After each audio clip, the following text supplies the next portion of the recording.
Welcome to Plus. In this video, I will show you how to disable and remove OBS plugins. If you start OBS and see an error message about an outdated plugin, here is what you can do. You can update the plugin to the latest version to fix the issue, but sometimes OBS is updated before plugin developers release compatible updates.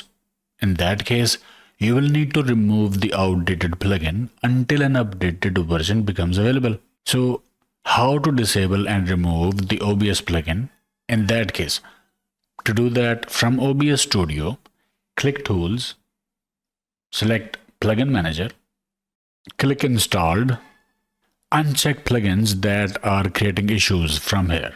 For me, it was DroidCam, so I have unchecked it.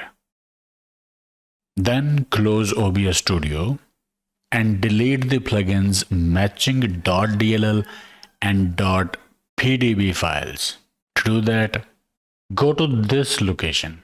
See Program Files, OBS Studio, OBS Plugins, 64-bit.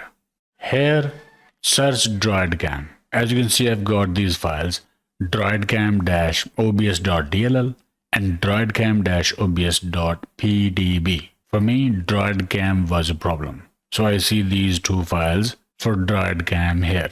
We'll have to delete these files. So find the DLL and PDB files that match your plugin name and delete them. After that, remove support files.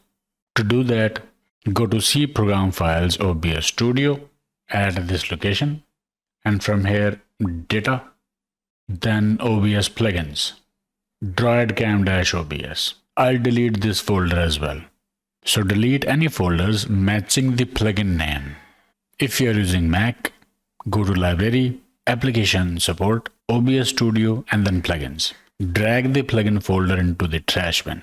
That is for Mac. So this is how you can disable and delete a plugin from OBS Studio. Okay, I hope it helped. Like, share, subscribe, and I will see you in the next one.